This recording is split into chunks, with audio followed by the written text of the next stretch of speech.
Bonjour, chers amis. Aujourd'hui, j'aimerais vous parler du sacrifice.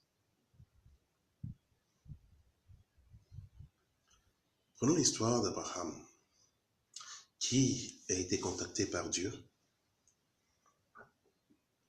Dieu lui a alors demandé de lui faire un sacrifice ultime.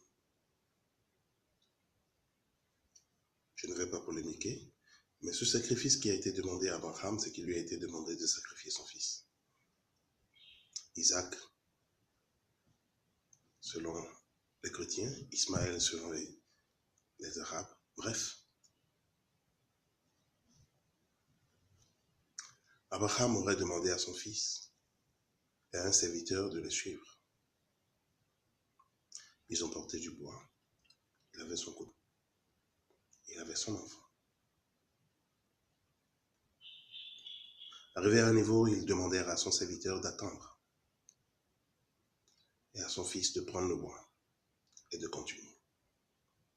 Alors le fils demandait au père, dans l'ascension de la montagne, « Père, qu'allons-nous faire ?» Il dit, « Nous allons faire un sacrifice. » Et il lui demande, « Où est l'agneau du sacrifice ?» Alors le père répond, « Dieu y pourvoira. » Monté à la montagne, il étale le bois, en fait il fait l'autel de l'offrande, et demande à son enfant de laisser sa mère s'attacher.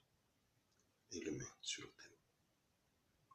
Au moment fatidique où sa lame allait trancher de la victime de l'Holocauste, l'ange de l'Éternel l'interrompt et lui demande de regarder dans les buissons.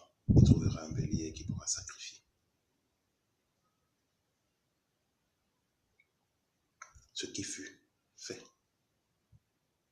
Où est l'agneau du sacrifice? Dieu y pourvoira. Le sacrifice est vraiment nécessaire pour ouvrir les portes de la grâce ou de l'abondance de l'amour. En fait, c'est pour dire que quoi? Le sacrifice détermine les parts de grâce que chacun de nous doit avoir.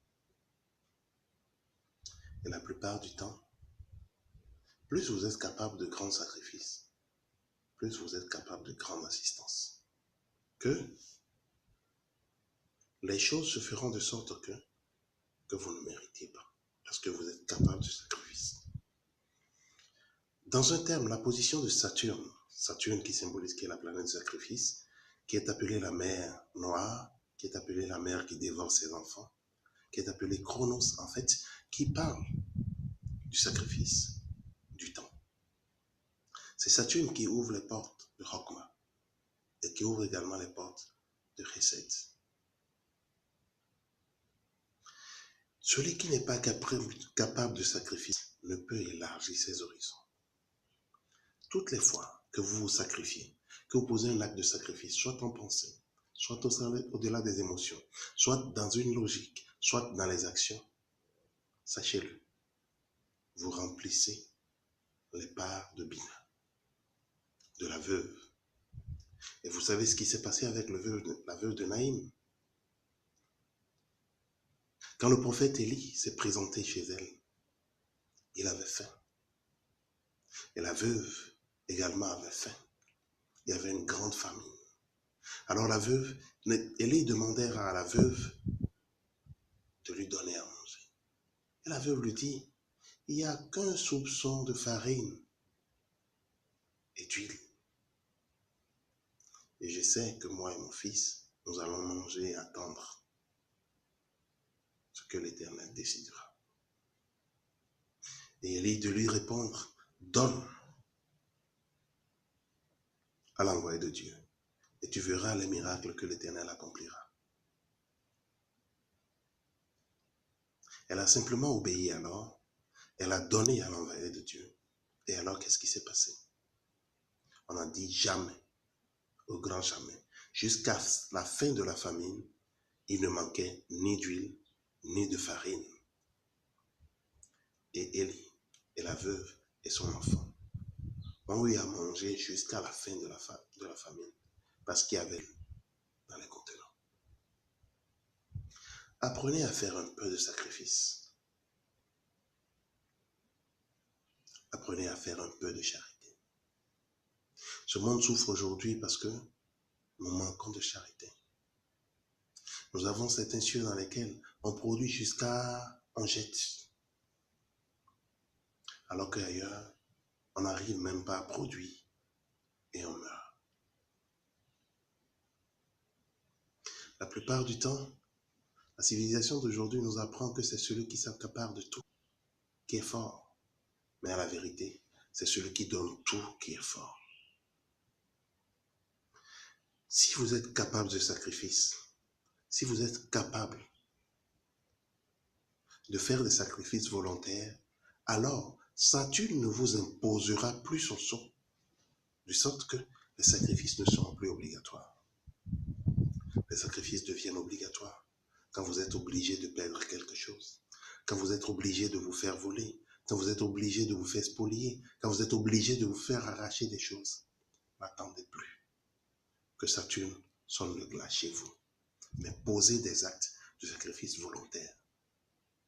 Donnez à des gens autour de vous. Donnez à vos connaissances, à votre famille. La plupart du temps, on pense que c'est aux autres qu'il faut donner.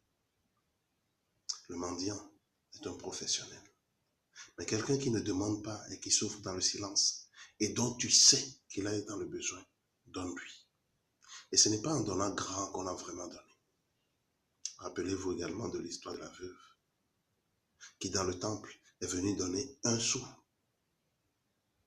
Et le Christ a déclaré de regarder cette dame. Elle a donné plus que tout le qu'elle possède. Elle a donné son cœur, son amour. Faites-en autant. Faites des enfants à la veuve. Donnez sans attendre en retour d'être récompensé. Et la nature se chargera de toujours faire en sorte que vous ne souffrez jamais du manque. La position de Saturne dans votre thème indique quel est le jour le plus approprié pour vous où vous devez faire ces sacrifices. Je prends l'exemple. Si vous êtes bélier ou scorpion, le mardi est votre jour. Si vous êtes taureau ou balance, le vendredi est votre jour. Si vous êtes gémeaux ou vierge, le mercredi est votre jour. Si vous êtes cancer, le lundi est votre jour. Si vous êtes lion, le dimanche est votre jour. Si vous êtes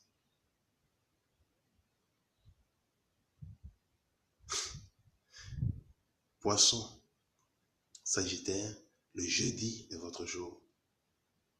Si vous êtes capricorne ou verseau, le samedi est votre jour.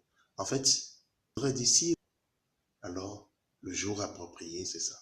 Donc je reprends. Si Saturne se trouve dans le bélier ou le scorpion, le mardi. Si Saturne se trouve dans le taureau ou le balance, le vendredi est votre jour de sacrifice.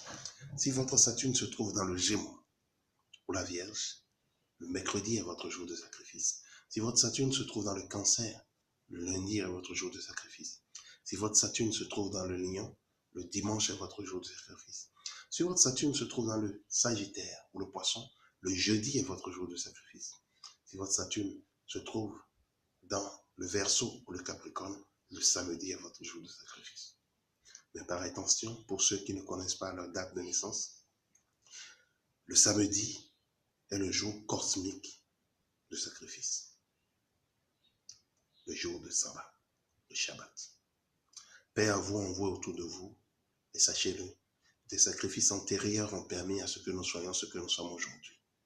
Et les sacrifices que nous allons consentir permettront à d'autres vagues de vie d'être ce qu'elles seront demain.